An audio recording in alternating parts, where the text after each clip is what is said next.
chagrins comme vous. Et mes joies. J'ai un beau garçon. Georges. Oh, à présent, c'est devenu un homme. Il est grand et fort. Et il a un sourire qui vous fait fermer les yeux et vous brise le cœur. Il t'aurait plu, papa. Je sais qu'il t'aurait plu. Je lui ai souvent parlé du jour où tu es allé chercher un tronc pour faire un tambour. Que tu as été enlevé par des marchands d'esclaves. Et puis, je lui ai dit que tu t'appelais Kota Kinte et que Kambibolongo voulait dire fleuve et Ko un violon. Bien sûr, des fois, il semble l'avoir oublié. Mais c'est un bon garçon. Il est encore jeune. C'est tout. Je crois que je vais me marier. Et je vais avoir d'autres petits-enfants. Et je leur dirai que tu es libre, qu'ils peuvent l'être aussi. Pour qu'ils le disent à leur tour à leurs enfants. Je te promets de le faire. Ton rêve pourra continuer. Et un jour viendra où nous serons libres enfin. Amen. Amen au grand Amen. Amen. Voilà, la liberté. La liberté, la mentalité. Comme je disais, la liberté, c'est une mentalité. C'est quelque chose que l'on... C'est une éducation. Certains naissent libres. D'autres ne le naissent pas. Mais en tout cas, on leur inculque les valeurs. La valeur de bravoure.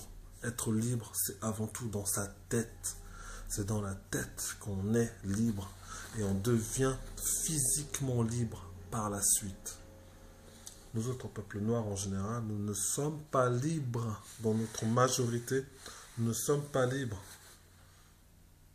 Nous sommes victimes de 400 ans de lavage de cerveau. Voilà. Ça, ce film retrace ce qui s'est passé il y a à peu près 200 ans.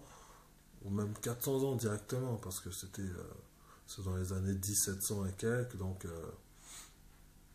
c'était au plus fort de l'esclavage. C'était vraiment dans les années les plus noires, les plus obscures de l'esclavage.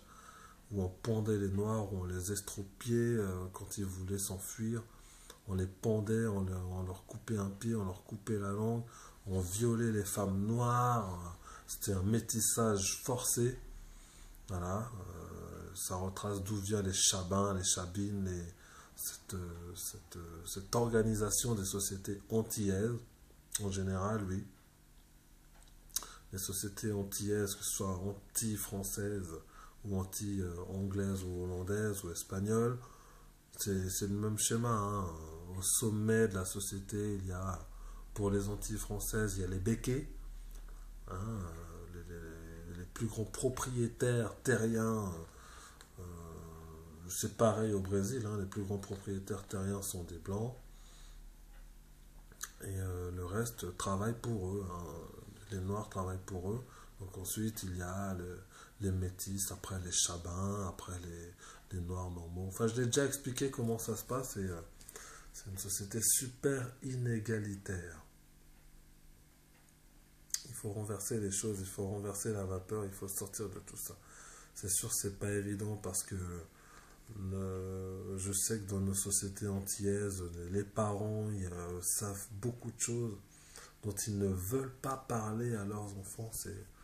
Ils ne leur en parleront jamais des viols, des mélanges, de tout ce qu'il y a dans leur gène. Mais croyez-moi, nos Antilles françaises étaient les plus atroces. Les Français ont fait les choses les plus atroces avec l'homme noir. Les Français et les Belges.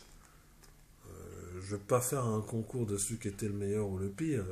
Ils avaient tous leurs horreurs.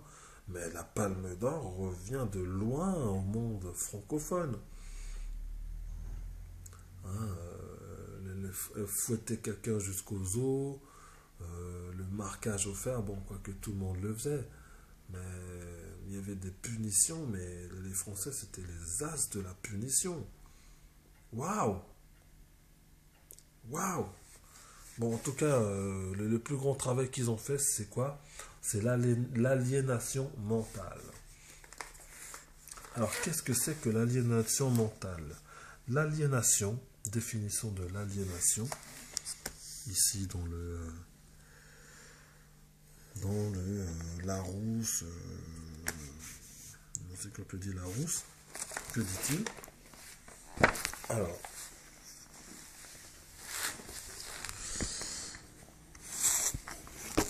l'aliénation, c'est l'état de quelqu'un qui est aliéné. Hein? L'état de quelqu'un qui est aliéné, c'est quelqu'un qui a perdu son libre arbitre. Voilà, c'est quelqu'un qui a perdu sa conscience, son âme, sa libre pensée, sa libre arbitre. Notez bien qu'il est écrit le mot libre, libre arbitre. C'est-à-dire, libre arbitre, c'est la liberté de choisir de faire telle ou telle chose, de faire tel ou tel choix. Voilà. Bon, après, il donne la définition de l'aliénation mentale.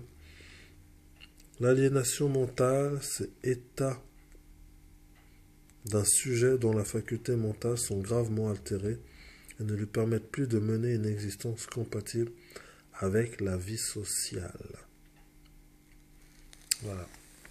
C'est-à-dire, c'est une maladie mentale. Voilà, c'est une maladie mentale ou les suites d'une intoxication mentale. Ça, c'est ma définition à moi. Donc, nous autres, peuples noirs en général, nous sommes intoxiqués mentalement, pour notre grande majorité. Si ce n'est quelques groupes ou quelques personnes qui se lèvent, la grande majorité a perdu son libre arbitre, ne pense plus par lui-même, est devenu fainéant, paresseux. Voilà. La paresse est une maladie mentale.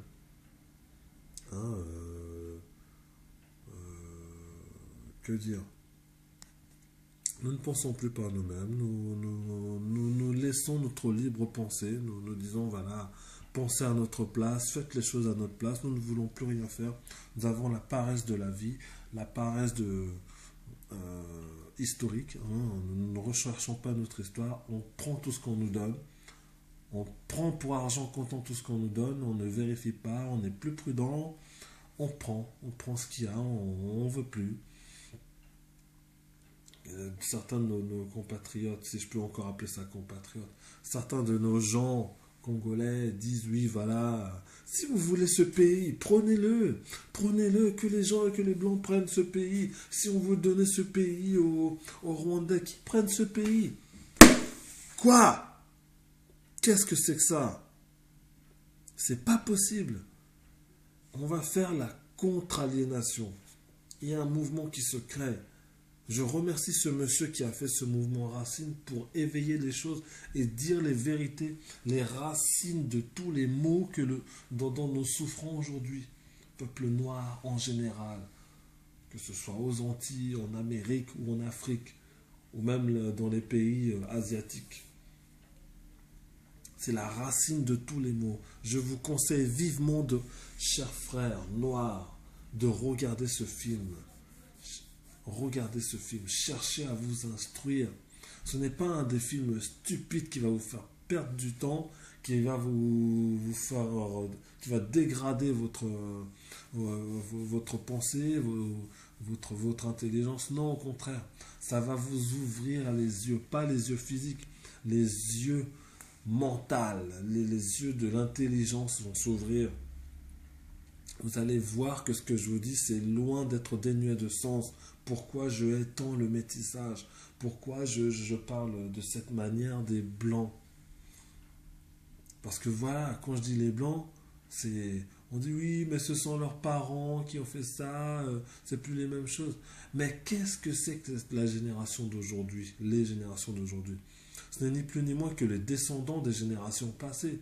Et les générations passées inculquent certaines valeurs à leurs enfants. Ce sont toujours les mêmes valeurs qui reviennent. L'homme noir est en dessous, l'homme noir est en dessous, l'homme noir est en dessous, l'homme noir est inférieur.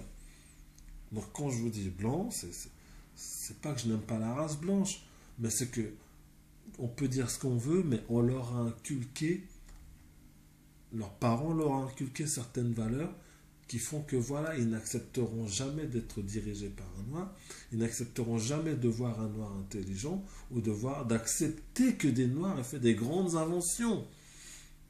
Allez dire voir un blanc, un français, un chercheur, lui dire les plus grands chercheurs ce sont des noirs, d'ailleurs même la plupart sont à la NASA, ils vous prendront pour un débile. Et pourtant c'est un fait que l'on cache sciemment, volontairement, que l'on cache à la masse en général. Voilà, mes frères, délavez-vous le cerveau, désaliénez-vous le cerveau. C'est plus qu'important parce que nous continuerons à rester esclaves. À l'époque, ils étaient esclaves physiquement, mais pas dans leur tête. Mais là, c'est la majorité qui est esclave dans sa tête. Nous sommes tous esclaves mentalement. Nous sommes aliénés. On nous a volé notre liberté mentale. Et il faut reconquérir cette liberté-là mentale avant d'acquérir la vraie liberté physique et matérielle. Mais l'heure est venue. Voilà. Et le train est en marche. C'était Congoman.